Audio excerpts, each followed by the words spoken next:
fashion and clothes, they're really tricky subjects, which is exactly why we wanted to do it in a really, really fun way, which is what Lauren Bravo has taught us over the last years. We've done, I think, maybe 3 or 4 sessions with Lauren at Also Festival and Salon London, really trying to understand how we can have a more beneficial to the planet relationship with what we wear. Lauren is a writer and a journalist with a huge passion for fashion and the author of the brilliant How to Break Up with Fast Fashion, which is available in our foyer, and we really suggest reading it as a great way to consider your relationship with clothes. So you will have seen Lauren's work in The Times, The Guardian, Telegraph, Grazia, Refinery 29, Cosmopolitan, Stylist, everywhere. I could go on. And it's full of ways in which you can engage with clothes in a planet positive way, whatever your budget, style, size or gender. It's a brilliant book, and she does brilliant work, and it's really important we do. As I found out this year, fashion is hugely polluting, and most of what we buy ends up in landfill, so it's a great time to reconsider our clothes. So how this is going to work is it's sort of going to be like a catwalk show. I'm going to talk to Lauren for a bit, and then we're going to be showing you some of her picks and brands and initiatives and companies that are doing really great stuff, and we'll be taking a look at them. So it's our fashion show for our Twixmas festival. Hello, Lauren. Hello, Helen. How are you? I'm good, thank you. And I know I say this every time, but thank you so much for really helping me to get my head around what I wear this year. I really appreciate it. Oh, it's been an honour. I mean, every time that you tell me that you're wearing something based on a suggestion in the book, I just feel very validated. So, thank you. I am. Well, I'm sitting here in a rented dress. I now rent all of my clothes from a company. I'm sure they will come up later so that I don't have to buy them, and I can rent them, wear them, and then send them back and get new ones. So thank you very much. I would never have found that company on loan if it wasn't for you. So happy to hear that. So when we worked together back in January last year, there was already the sense that fashion was going to hit its ethical stride. And then, of course, we had the year that we've had. So yeah. I wondered if you could just start us off by perhaps giving us some of your clothes, fashion highlights and lowlights of this year. I know it's mainly lowlights. That's fine. Mainly lowlights. Well, let's start with the lowlights. So when the pandemic hit, I think, we wouldn't have thought that fast fashion could really get any worse. The position that we were in last year when I was writing the book and researching it was already pretty dire. So we know that, the garment workers that make those clothes are some of the most exploited people on the planet. Only 2% of them earn a living wage. It's pretty horrific. But what happened once the pandemic hit was that we saw so many of those fast fashion brands, and actually pricier brands as well, cancelling orders. With factories in countries like Bangladesh predominantly, which meant that then you have garment workers who were already living on an absolute pittance who then had nothing at all. And a lot of the time those clothes were just sat there in the factories, they'd already been made, and the brands were refusing to pay for them. So what then happened was something positive, which was called the Pay Up campaign, and that was founded by a brilliant organisation called Remake. And if you search for, hashtag Pay Up, you'll find that it is still going on. They're doing amazing work, and they actually launched a petition which forced brands to pay what they owed, basically. So billions and billions of dollars of orders were cancelled, and thankfully a lot of that money has now been reclaimed.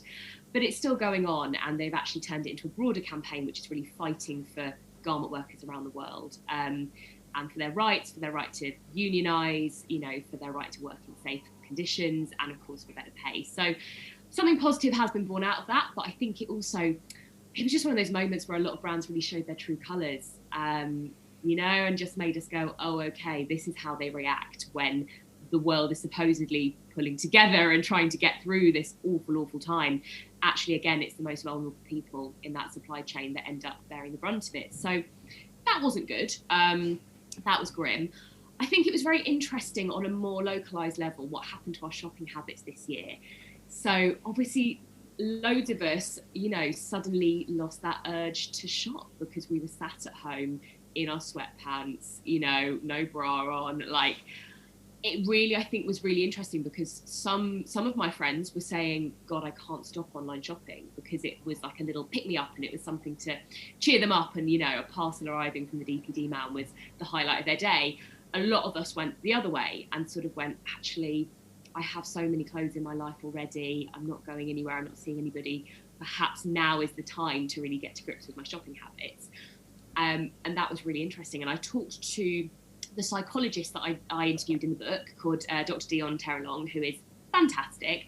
She's a stylist and a psychologist, which is just, you know, such a brilliant, very useful intersection.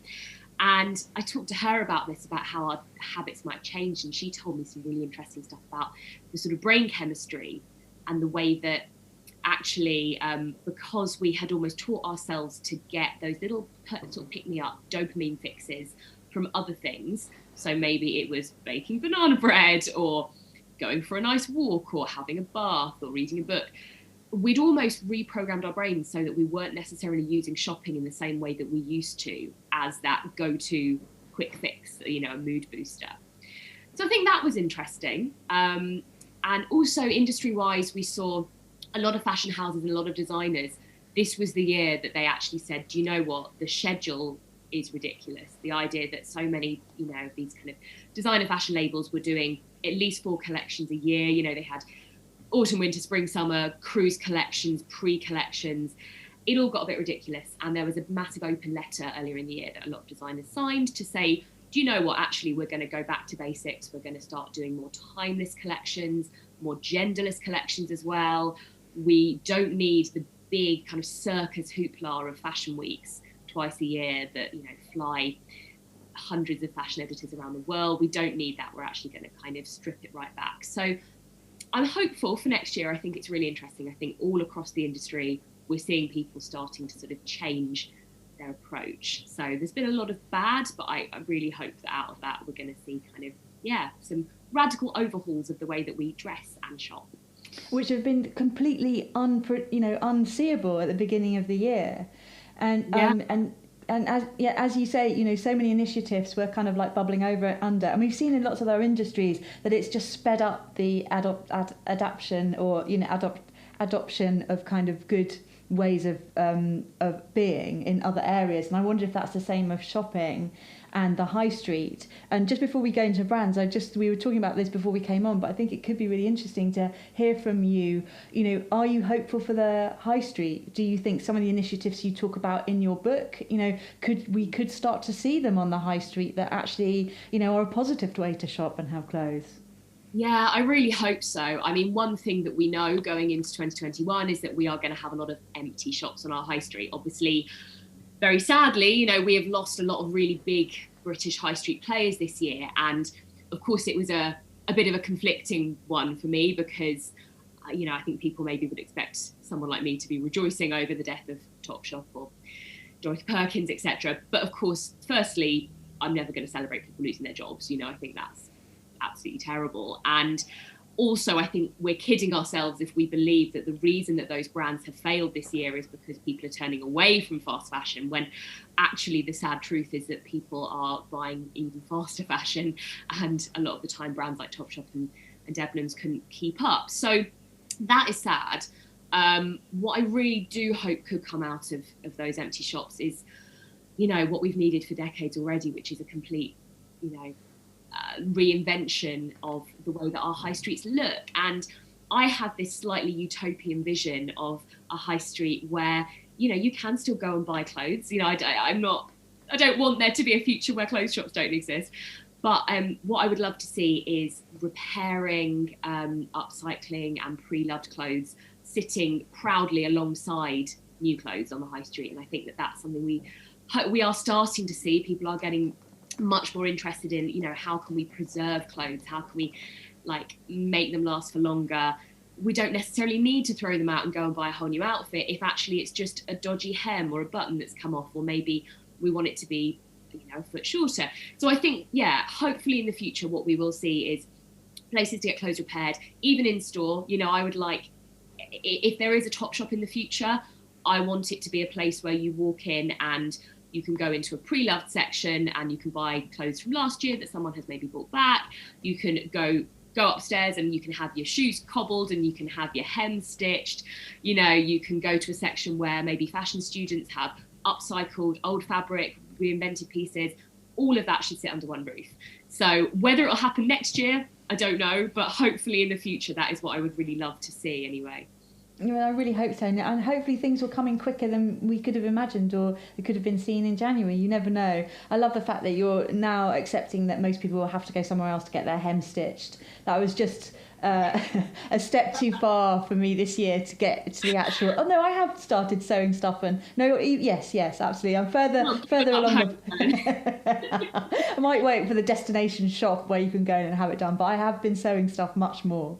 Okay, so Lauren, the fashion show part of our session today, I asked you if you wouldn't mind kind of like just recommending a few companies and that are making really good strides into being ethical companies that we should support, and it is really important, you know, what we buy and where we shop. So you've put together this list of places of companies that you wanted to talk about, your fave small sustainable labels, apps and initiatives to slow down and shake up your wardrobe. Thank you, Lauren. So it's good. Let's see. So we're going to start with a company called Kemi Telford. Dickon, if you could show us, and Lauren, if you'd like to tell us about this brand. Yes. So Kemi Telford, I actually discovered, I think it was only this year or maybe the end of last year, so it's relatively recent, and it's run by a fantastic woman called Yvonne. They make just the most beautiful dresses, so really gorgeous prints. So she works with a lot of craftspeople in Nigeria, particularly. A lot of the fabrics, I think, are traditional West African wax fabrics, made into really gorgeous contemporary shapes.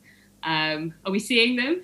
Yeah, are we seeing them? Yeah. Oh, but we can't see them. We can't see them.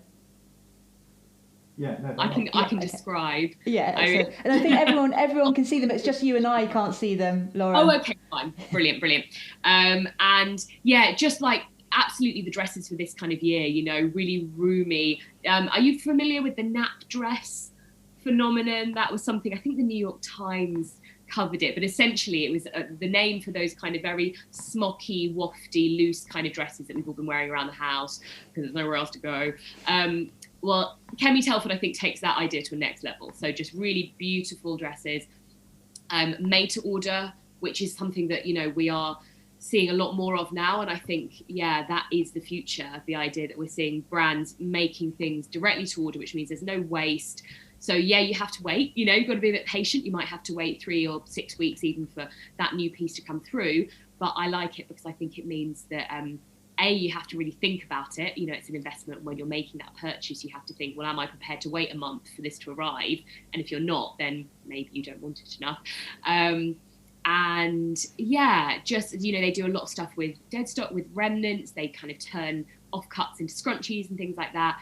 Just a really lovely brand, and she's got a really loyal following, and it's just a very delightful presence on my Instagram feed as well. So first one, Kemi Telford, great. Thank you so much. And I think we were looking at Kemi's skirts and dresses in the image there. So the next one that you wanted to highlight was Omnes. Am I saying that right?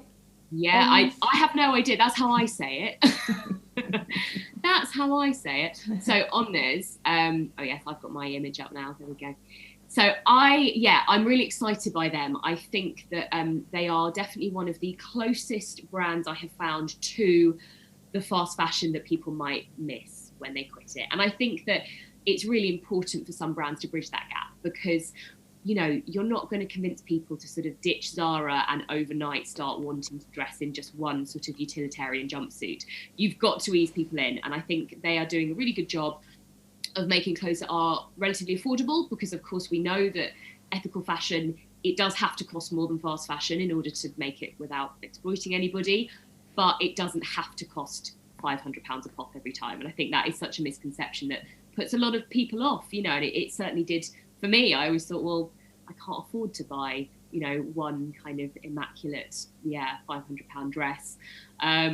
But the truth is, actually, there are brands out there that are managing to do it for more reasonable price points. So I think Omnis are great. They are expanding their size range slowly, but that is my main bugbear with them. And we have had email conversations with me sort of saying, when are you going to do bigger sizes? Because I think at the moment they go up to an 18, but I know that they would have just a huge response if they catered for bigger sizes. So hopefully we'll see that soon as well. That'd be good. Yeah. Oh, thank you. And yes, thank you. And it's great to hear that there's a potentially an ethical solution to fast fashion, and it's not too not excluding us on price. So thank you. We've got Mary Benson up next, who I think is someone who's very close to your heart. My fave. I love Mary. So yeah, she's just brilliant and has worked so hard this year. I know, kind of keeping everything going. She makes the most fantastic glam rock dresses. So I think the one you can see there, the red with stars, I mean, isn't that just the most Christmassy thing you've ever seen? And the reason I love Mary, and the reason that my heart really sang when I discovered her, is that she absolutely proves that sustainable ethical fashion does not have to mean bland. It doesn't have to mean utilitarian. It doesn't have to mean kind of, you know, muted palettes and sort of very kind of natural wafty, which is lovely. And don't get me wrong, a lot of people look great in that. But you know this, Helen, it's not my bag. And I think for a lot of people who love fast fashion, that is, again, one of the things that puts them off, is they think that they're going to have to wear a sort of, you know, scratchy beige jumper and a pair of culottes every day. Mary makes these fantastic dresses. They're very 70s inspired, which is very much my vibe. They have gorgeous big, you know, puffy sleeves, shoulder pads, like lovely sort of prairie shapes. Stars are very much her thing at the moment, so she does things with beautiful sort of glitter stars. And all of her designs are made out of vintage dead stock fabric, which means that they are limited runs. When they're gone, they're gone. They're all made pre-order as well, so again, you have to wait a little bit, but it means that there's no waste. She does sample sales with any kind of samples or anything that has like a little floor or whatever. And she also does any size, which is wonderful. So she goes up to a size 30, and I think she can do any sort of bespoke measurements that you want as well. And that, again, is why made-to-order clothes are brilliant, because actually it takes away that old argument that brands often use for not catering for a big size range, because they say, you know, oh, financially, economically, it doesn't make sense. Well, if you're doing everything made-to-order, then you can cater for whoever you want, you know, and people can just give their measurements and have something that fits them beautifully. So Mary, wonderful, love her for that. Yeah. Oh, thank you. Yeah, I love looking at her design as well, and the way she does her marketing. But anyway, got to move on. Omi Nana is the next one that you've chosen. Can you tell us about them? So this is a really gorgeous site. They actually have lots of different brands. And again, they're very size inclusive. I think they go up to, I think it's about 3XL or more. And again, not eye-wateringly expensive. So a little bit more than you're going to be paying at Zara, but I think probably cheaper than like Whistles, let's say. So fitting in kind of a bit more of a comfortable price point for lots of people. And yeah, I just love them. I just think they're beautiful. And again, a lot of their stuff is made to order. And, you know, I think often with these brands, you can also ask them, if you see a fabric, you know, a top made in one fabric, and you think, oh, I'd like that, but I'd like it in the shape of this dress instead, you can actually drop them a line and they'll often make it for you. And that's the really lovely thing, is that, you know, we're kind of almost getting back to the days of having clothes tailored specially for you, but it doesn't have to cost the earth. So yeah, Omi Nana are really great for that, and have just so many gorgeous brands to discover. So that's brilliant. Thank you. Now, you know, dresses are very close to my heart. So I was really pleased to see you included Pink City Prints, who I had seen. So tell me why they could be a good choice for us. Well, not just included, I am wearing one. This is Pink City Prints, and this is actually the only new item I have bought this year since my shopping ban ended in January. So yeah, and again, I had to pre-order it. I had to wait very patiently. I was like a dog by the front door, just kind of waiting for that parcel to come through. So they work with artisans in Jaipur in India, which obviously is a city that has a huge long heritage of beautiful print and fabric design. And I think they're a really good example of how, in order to make things ethically, you don't necessarily have to make them in UK or in Europe. And I think, you know, often we learn almost to avoid anything that says made in India, made in Bangladesh, made in China, because we've kind of learned a blanket response, which is that those people must be being exploited. But actually the truth is, there are lots of brands now that are working with small kind of ethical factories in those countries where people are being paid a good living wage, and they're also just really helping to preserve the kind of artisanal craft that, you know, those countries have those cultures have maintained for centuries. So yeah, Pink City Prints, they make absolutely stunning dresses, loads of like beautiful colours and prints. Very like, this is made from quite a nice organic cotton, so it's warm enough to wear in the winter, but hopefully it'll be nice and wafty and breezy in the summer. And yeah, I think they just have a really lovely story behind them. So you can go on the website, you can read the story, you know where everything's been made, you know that it's been, you know, made by people who are working in a lovely environment, they're paid well.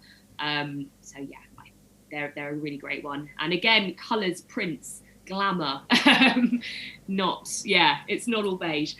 And I think, you know, how you research, you know, getting everything ready for today, being on their website, you just felt, you know, infused by the light of India, and just looking at those lovely, as you say, kind of like the hand embroidered, hand printed, you know, materials, so gorgeous, and it makes you feel better about your clothes, you know, because wearing them is so much more of an enjoyable process. And actually, I should have mentioned, of course, you start of your book, How to Break Up with Fast Fashion, was you going in a year long refusing to buy anything new, right? So it obviously changed your habits, if that's the first thing that you bought.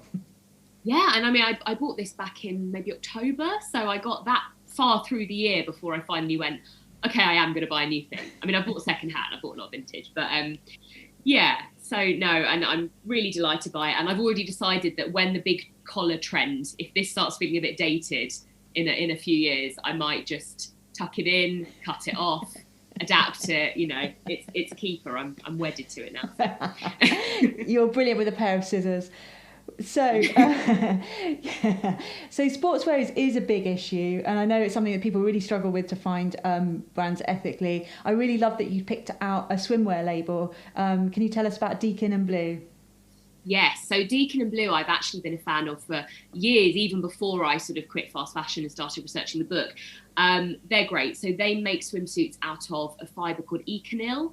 That's ECONYL, and we're starting to see lots of other swimwear brands using that as well now. So what that is, it's post-consumer nylon waste. So it's actually made from often fishing nets and things that have been dredged up from the bottom of the ocean, and they can actually turn that into this nylon. It's really durable, and what I love about Deacon and Blue particularly is that they make very sturdy but at the same time stylish swimsuits.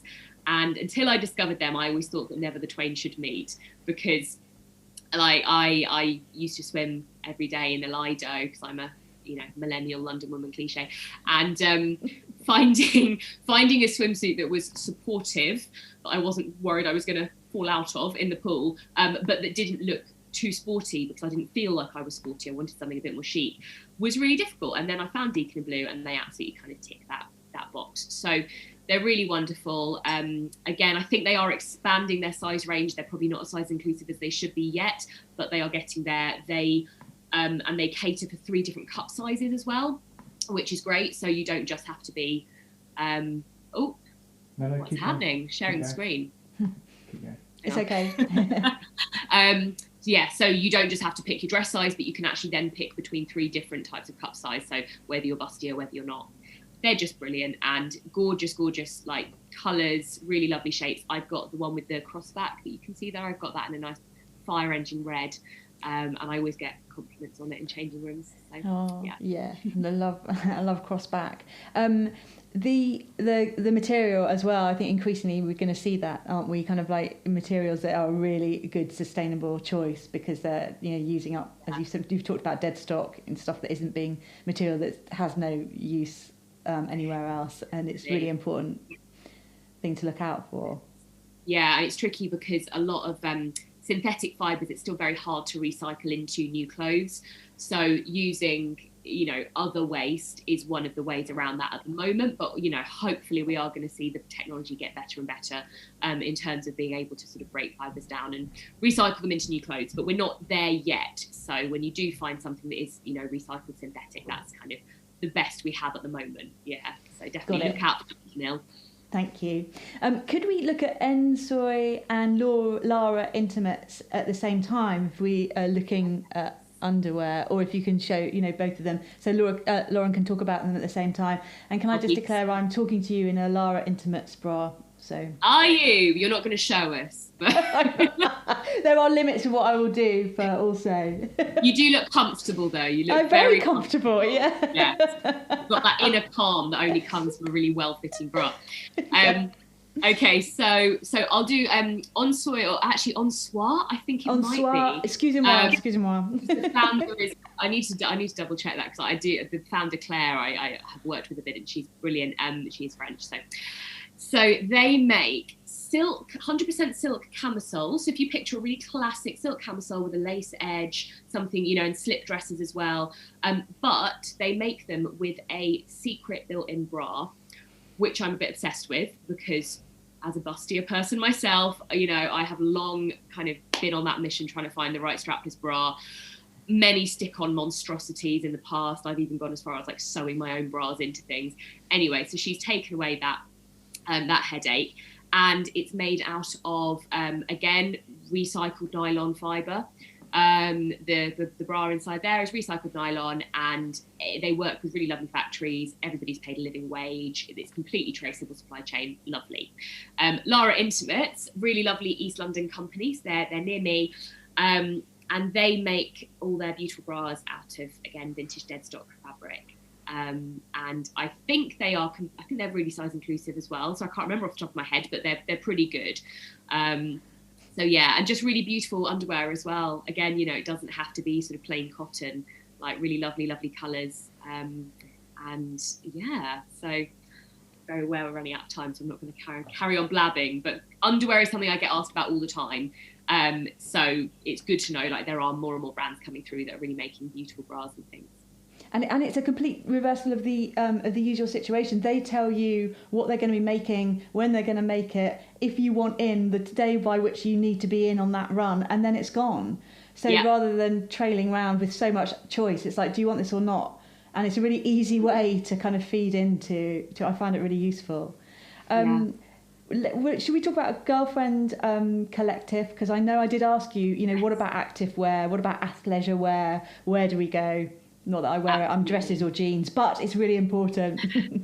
Yeah, I mean, this is the trouble. I get asked this again, and I'm like, I don't know. But no, I do know because I've researched it. So Girlfriend Collective, they're really brilliant. So they do ethical activewear up to a size 6XXL, so completely size inclusive.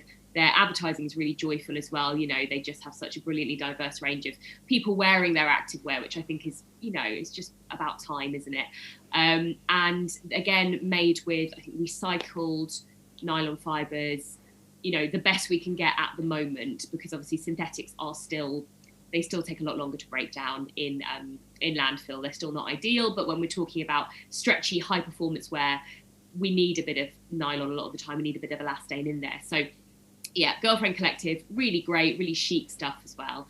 And there's a great site called Know the Origin, which stocks Girlfriend, and they stock a lot of other ethical brands as well. So they're a really good place to go to sort of explore this stuff. If you're kind of wondering if you can find, you know, ethical socks, ethical pants, ethical leggings, they have lots of options. Yeah, and actually we're having lots of comments coming through, but I think we're going to struggle with time. But I think Lucy said, can we make all your recommendations available? Yes, we definitely will. Yes, we will. But I do want to have a look at jumpers, and I think you mentioned a couple of times now about which materials are quite easy to repurpose and which aren't, which obviously should feed into what we're buying. But I wondered if you could talk about the glory of Mad Brown knitwear. Oh, I'm obsessed. I mean, I don't own one of these jumpers, but one day, hopefully. So Mad Brown knitwear, made by brilliant designer called Madeline. So what she does is she gets old Aran knits. So if you picture the really classic cream Aran jumpers, cable knit, she repairs them, and then she sews in multicoloured yarns into their sort of the weave of the jumpers. They look fantastic. They're so striking. Each one, I think, is completely individual. You know, she does different colourways.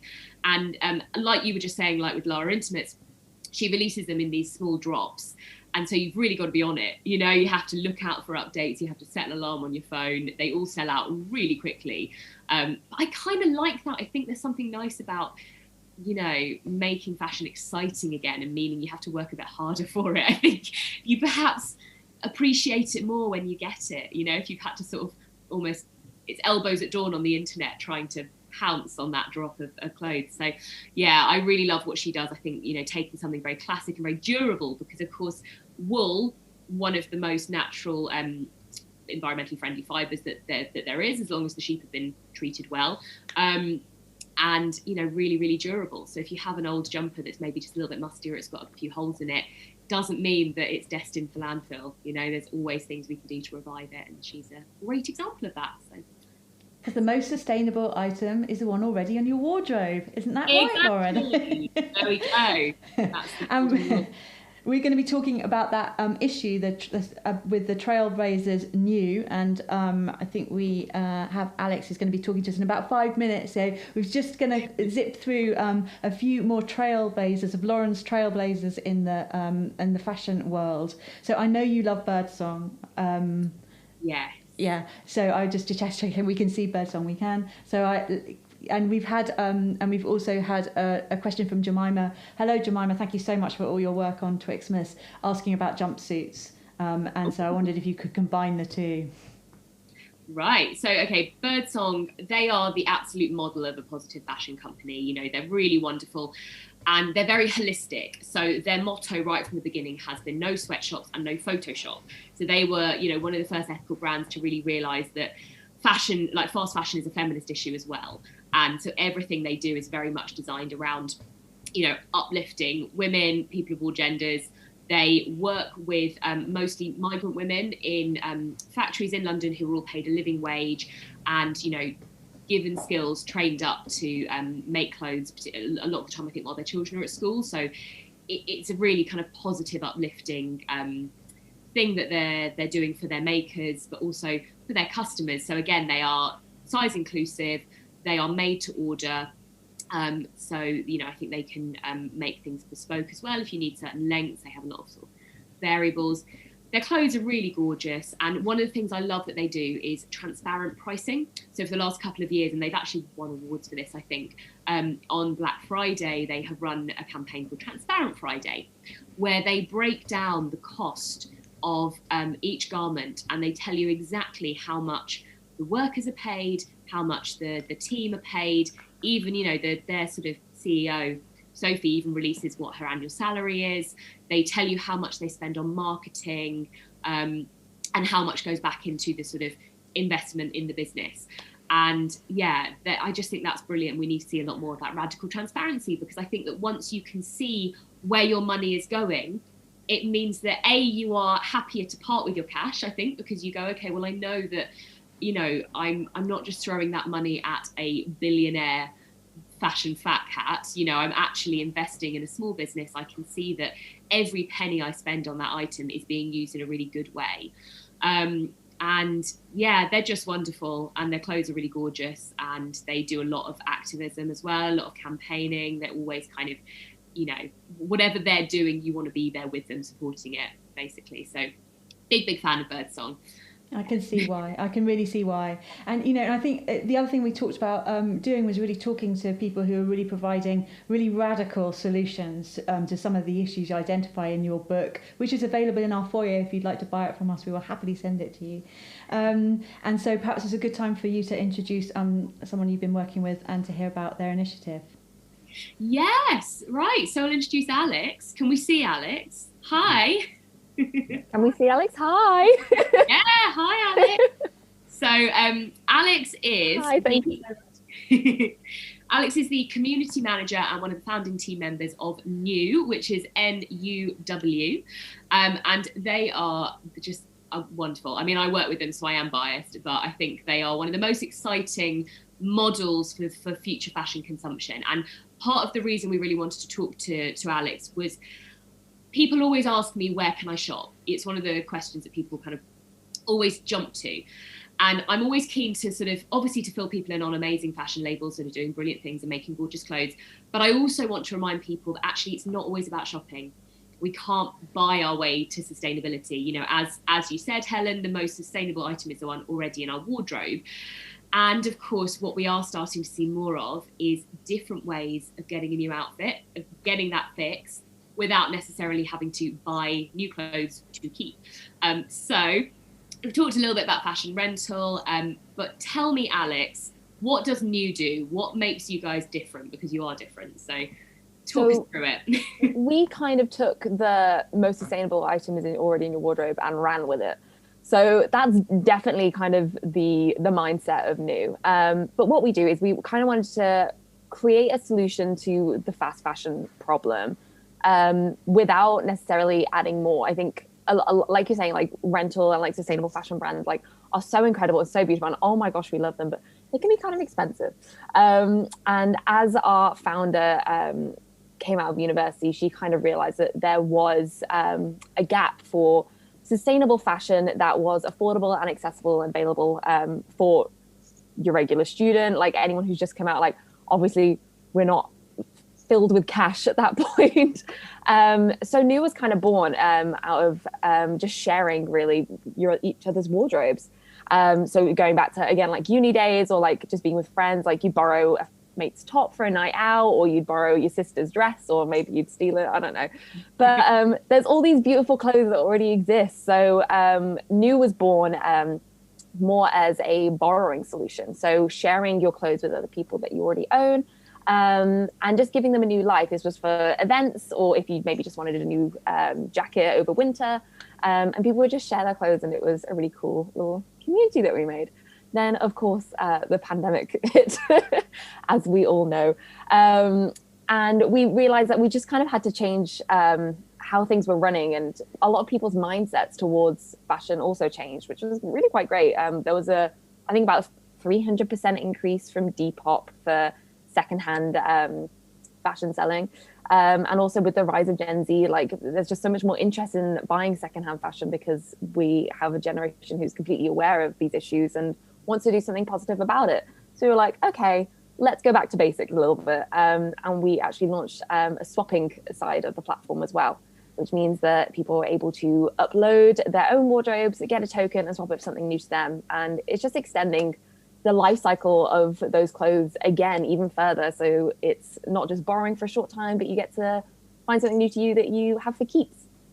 Oh, I absolutely love it. I just think it's such a brilliant idea, and it's where we need to go, isn't it? We need to get out of this mindset of needing to own things and actually realize that, sometimes you can get that buzz of a new outfit without having to have it in your wardrobe. You can just wear it for a short time, and passing things on. One woman's trash is another woman's treasure. Exactly. Yeah.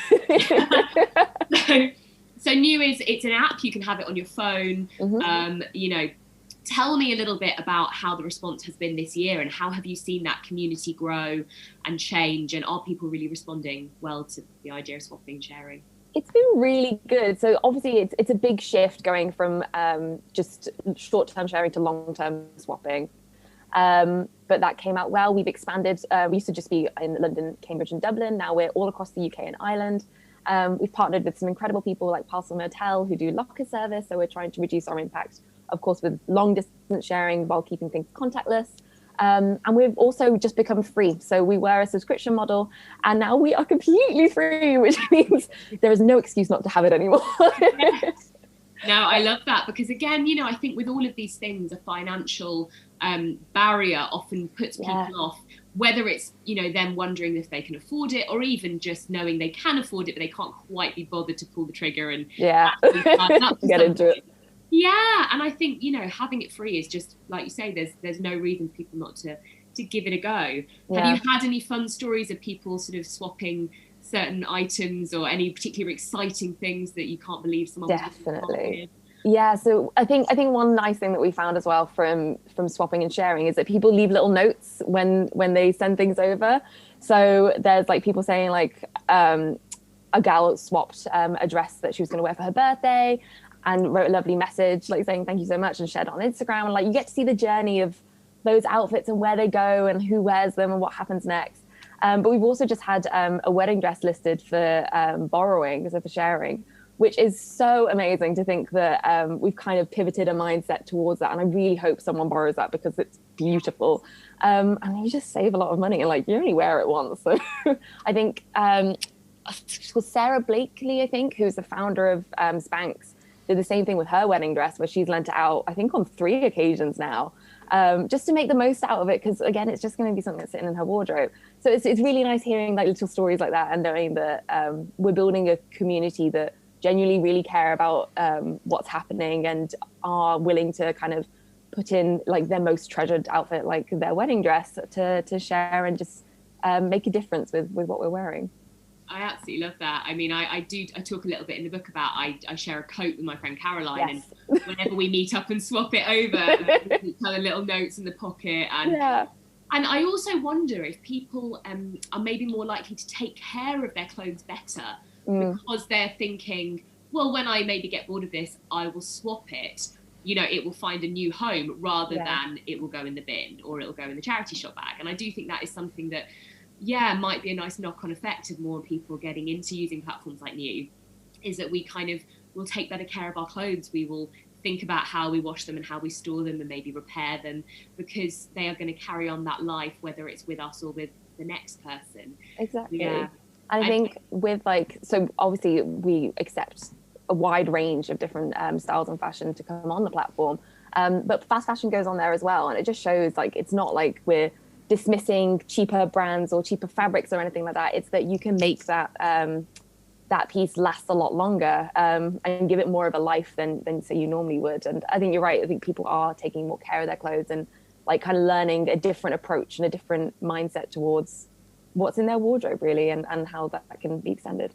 Oh, it's so exciting. So just to finish off, Alex, what would you like to see happen in 2021 then? What's going to happen for New and more generally the fashion world? You know, what changes are we going to be seeing? Oh, for New, I think now it's just growing. I think we've kind of got a good base. So now it's just sharing the word far and wide, building the app. So it's just a really nice social space. For fashion, God, I just love to see more secondhand sites growing a lot more. I know we talk about rental, like I love Buy Rotation, Hair, On Loan, Retaro. Just love to see them absolutely explode. And I think some of the sustainable fashion brands as well, I'd love them to become so much more mainstream. Kemi Telford is my favorite. In fact, every single brand that you listed is on my wish list of what I need to buy when I decide to buy clothes again. Okay. So just seeing them absolutely just take over and just become the norm, like, you know, like Topshop is going down, and like we're kind of seeing a slight decline in high street brands. I want this to become more of a space for more sustainable brands to kind of grow and blossom and do good things, I guess, is the hope for 2021. I heartily agree. Thank you so much, Alex. I'm Thank sure you. We will see that. Helen, we've got, I think, is it 10 minutes left or 5 minutes? We've got 5 minutes left. 5 minutes. Thank you for doing that, Lauren, and thank you so much, Alex. It's just so gorgeous to hear someone creating such a brilliant new concept that we can all get on board with. And I think we all know through working with you, Lauren, what seemed really, you know, a brand new idea a few months ago can very quickly be incorporated in the way that we in our relationship with clothes. So thanks so much, Alex. And I think you mentioned On Loan, which Lauren knows I've really become involved with, and it's a completely different experience in terms of borrowing and renting, you know, clothes and owning them. I'm loving it. And of course, what On Loan does that is a little bit different is they are a subscription model. Yes. Yeah. So, and I think that for a lot of particularly real fashion lovers, I think that's really exciting, the idea that every month you can get, you know, I think, is it 3 or 4 or 5 new pieces in the post. You wear them for a month, you love them, you send them back. And it just shows that actually, you know, you can still kind of change things up a lot. You don't necessarily have to commit to just a capsule wardrobe for the next 5 years. And that's one of the things I always try and tell people, is that whatever your taste, whatever your budget, whatever your lifestyle, there is a way for you to be more sustainable, and it won't necessarily be the same as your mate, but there is a different route for everybody. So yeah, I really love how much you've taken to On Loan, Helen. It makes me really happy. It's really, and you know, just kind of it's really, working with you has really helped me understand how you bring an idea into your life and really make it change the way you do something in your behaviour. You know, it takes a long time. These kind of behavioural changes take a while, but you've got to be in it. You've got to be trying things. You've got to be learning about new companies, finding out about new initiatives, supporting brands that are trying to be the companies we want them to be. And so, you know, it is a journey. And I love the idea that you look after your clothes better because someone else might wear them. I think that's a really powerful psychological tool. Yeah. I mean, there was the last, I was going to say one of my trailblazers was the Seam app. I was going to say, yeah. Do you want to talk about your last two trailblazers to finish up? So the Seam, which is a lovely app that is actually for connecting people with tailors and seamstresses in your local area. So for those repairs, alterations that you don't potentially want to do yourself, I know Helen was, reluctant to start sewing, which I can completely understand. And even, I mean, I have a sewing machine back in my life now, but even then, like the effort of getting it out, plugging it in, sitting down, potentially having to accidentally unpick everything I've done wrong. It's a lot for some people. So the Seam, really, wonderful app. And the idea is that if you are a tailor or somebody who is at home, on the side doing a bit of sewing, you can earn some extra money, and, it makes it really easy to find somebody who can take on, whether it's just sewing back some buttons or mending a zip, or whether it's making a whole outfit from scratch. So that's great. Sancho's, was that my other trailblazer? So yeah, Sancho's, really wonderful store in Exeter. And they have, again, pioneered a transparent pricing model, which I think is really exciting. So they actually have 3 different prices on their clothes, and people can choose to pay what they can afford, which, it's a bit like when you hear about pay what you want restaurants, and you think, well, surely everybody will just pick the cheapest option. But actually their founder, Calcutta, and I was talking to her a few months ago, and she was saying it's not the case at all. Actually, a lot of people, once they see it broken down for them, and they know that if they spend a little bit more, then that's actually going to feed back into the business. It gives them a bit more money for their marketing budget. It gives them more money to kind of grow the business. And most importantly, it means that they are actually subsidizing somebody who can't afford to pay that slightly higher price point, and allowing somebody else on a more restricted income to buy the same clothing but for cheaper. And actually, I think that's really beautiful, that idea that if you can afford a little bit more, you say, well, why not? I'll pay an extra tenner for this jumpsuit. They do fantastic jumpsuits. And that way somebody else can afford to buy that jumpsuit for a little bit less than they might otherwise have done. And I just think the fact that those models can work and people don't just, exploit them is really heartening. It's really nice to see. So Sancho's are wonderful. Again, it's all ethically made. It's all very sustainable. They do a lot of gorgeous natural fibres.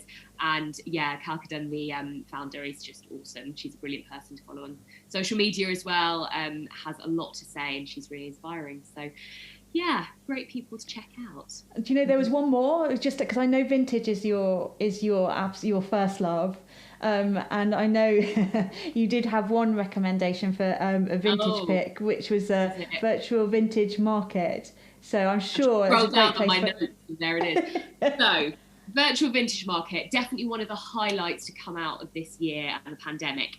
So they, it's 2 brilliant vintage sellers who founded this it's like sort of marketplace on Instagram. So they do it, I think it's normally once a month, once every couple of months, and it'll be on a Sunday. They round up loads of fantastic vintage sellers from across the UK and put them all in one place. So it's basically a shop front. So you sort of scroll through their Instagram feed and you browse, almost like you're walking around a vintage fair and looking at each different stall. You browse each of these sellers, and it's really fun. It makes it quite a nice activity on a Sunday morning. You get yourself a coffee, you sit down with your phone and properly have a shop. Which I think, often we miss that when we stop shopping or when we find ourselves in the midst of a global pandemic, either way. So it's really nice to actually have that experience again. And it's very personal. You get to know the sellers. It's all very informal. Often you just go through their Instagram stories, and when you see something you want to buy, you say, gimme, I'll buy that, please. You PayPal them the money. It's all very sort of informal, but really brilliant to give those vintage sellers a boost, because there are lots of brilliant vintage people out there, but actually finding that audience can be quite difficult for them, I think. So they've done a wonderful thing. And the other exciting thing they started doing this year is actually they launched vintage rental, which again, I think is a very cool idea. I think particularly for those really flamboyant, beautifully preserved, quite expensive pieces of vintage that you can't necessarily justify buying for yourself, because maybe you're going to wear one for a birthday, for a wedding, for a special occasion, but you're not going to have a place in your life for a sort of £300 Ossie Clark dress or something necessarily. I think renting makes a lot of sense, and they have a stunning selection of like really special vintage pieces. So I borrowed a really gorgeous vintage prairie, like proper cottage core, white broderie anglaise, kind of high neck, floor length. I looked like a Victorian ghost child. And it was really fun just wafting around in it for a weekend. And then I sent it back for somebody else to borrow. So I think they are well worth checking out. Oh, thank you so much, Lauren. It was so kind of you to give us such a brilliant curated look at how we can, for ideas for how we can support ethical, sustainable, inclusive fashion. Thank you so much. I really appreciate it. Alex, thank you so much for coming on to talk to Lauren about your initiative. It was brilliant to hear from you. And thank you so much, Lauren. Thank you for having me. Pleasure as ever, Helen. And hopefully we'll catch up again soon. I very much hope so. It's been such an education. Thank you. Thank you so much for joining. Thank you for all your comments. It was such a packed session. Next time we'll allow much more time, I promise. And if you'd like to get Lauren's book, which is absolutely full of ideas of how to rethink your relationship with clothes, and I'm sure you can hear how influential it's been on me this year. And we deal with a lot of ideas. I found it so useful. Then please do buy it from our bookshop, and we will send it to you, and we'll throw in some love hearts because we're nice like that. But this session is now closed. I'll see you at our final session in about 10 minutes.